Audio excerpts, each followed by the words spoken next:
Va bene, Elena, torniamo un attimo alla Kabbalah. Mhm. Analizziamo un po' un attimo questa cosa della Kabbalah per Allora, grazia.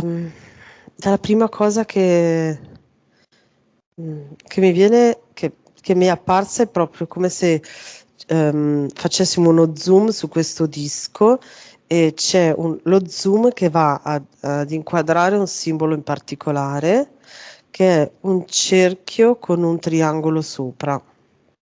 Sopra o dentro? Sopra. Ok. Triangolo rettangolo, isoscele, Isoscele. cioè tre lati uguali. Quello non è... Rettangolo, non mi ricordo più. eh, Aspetta, triangolo... cioè quello degli illuminati? Tre lati uguali? No, No, sono sì, più lunghe le... isoscele. Isoscele. Se fosse un cappello, Sì, ecco. cappello, cono, Un cono. visto in... ok. Eh. Che significa?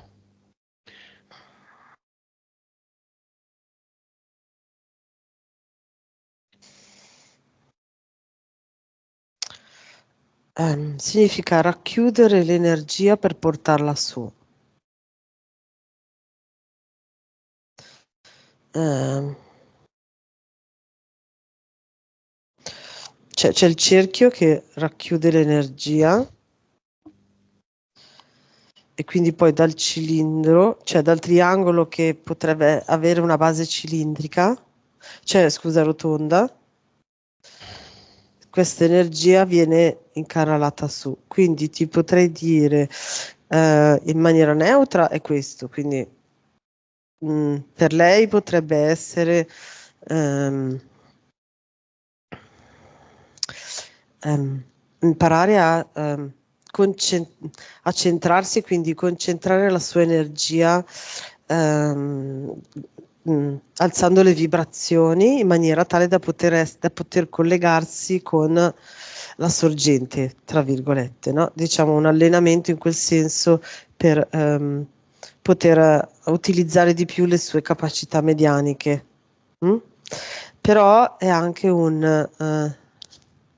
è come se questo disco della Kabbalah si fosse presentato per a dire stai attenta a non confondere la tua energia esclusiva collegata con invece collegata a qualcosa di esterno che è proprio questa energia della Kabbalah, ma non quella originaria, quella che vuole avere il controllo sulle persone, quindi appunto limitare le persone come se le spremessero, ok, e prendessero l'energia per portarla a loro vantaggio. Ecco. Non so se sono stata chiara un po'. Sì, sì. Quando è nata la Kabbalah? Ce ne sono tante, c'è Mm. l'ebraica e così via. Via, domande libere. Quando è nata la Kabbalah?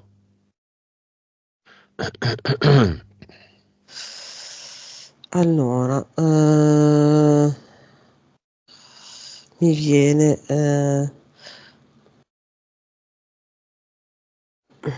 allora, riferendo, diciamo, trasportato facendo finta che gli anni come li viviamo ora siano corretti, ok? Ti direi 15.000 anni prima dell'anno zero.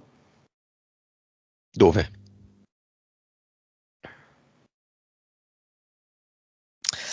Sulla costa sud-orientale dell'Africa, davanti alla costa africana, davanti al Madagascar. Perché?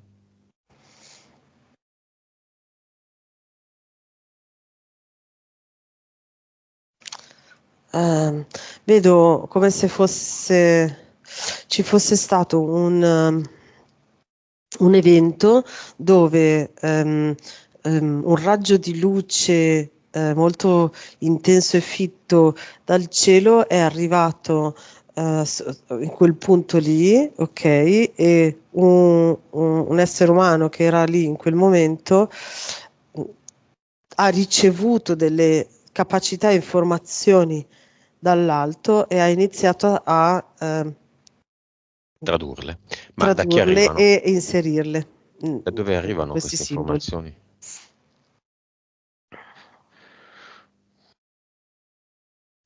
Allora, la prima parola che mi viene da quelli chiamati Elohim. Sì. Tu sai, no, che la Kabbalah è collegata all'albero della vita, quel disegno, diagramma con delle sfere un po' Sì, sì. verticale. Quello cosa Mhm. mi dici? Sempre Elohim? Quello è più stato ehm, modificato in quel cerchio lì più da quella ebraica, però più antica di quella che appare come l'inizio di quella ebraica. C'è sempre un ramo da cui derivano gli ebrei, ma più antico, di un 2000 anni prima, Ok. rispetto all'inizio ufficiale della Cabala ebraica. Va bene. Madonna si rifaceva molto spesso alla Kabbalah, questo diciamo, la cantante, no? Mhm. Questo diciamo era la leggenda e non ne azzeccava sempre, le azzeccava sempre, non so, le canzoni, i concerti, le decisioni nella sua vita, anche professionali, soprattutto professionali, perché prima consultava cabalisti e si rifaceva la Kabbalah. Balle, un modo simpatico per nascondere un orientamento satanista.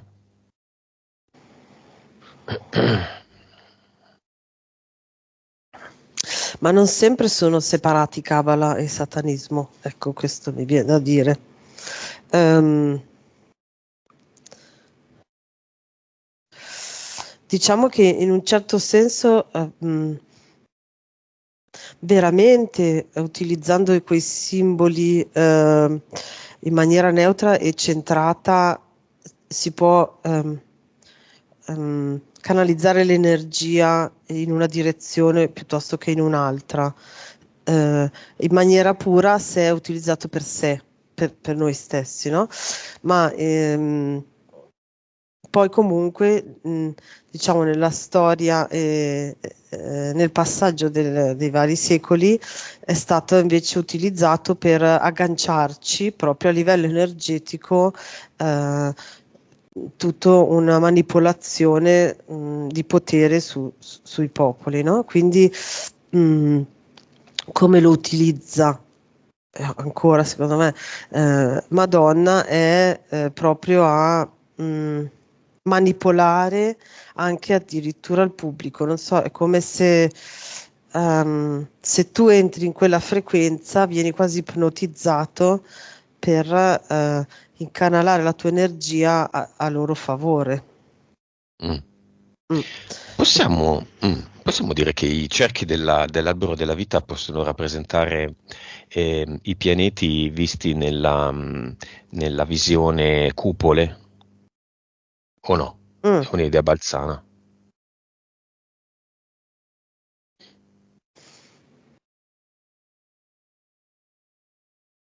No, Nos Confunden, che sostiene che ci sono i pianeti, no?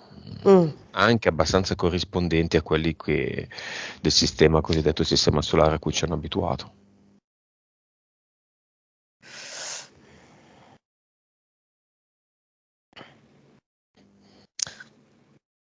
Più che i pianeti lo vedo che diciamo, ogni area, no, della rappresentazione del cerchio della vita è più proprio eh, una limitazione, un ingabbiamento di ere e tipologia di popoli energetico, non so come dire, più che geografico, è più proprio Buono, temporale e dei popoli, ecco. va bene.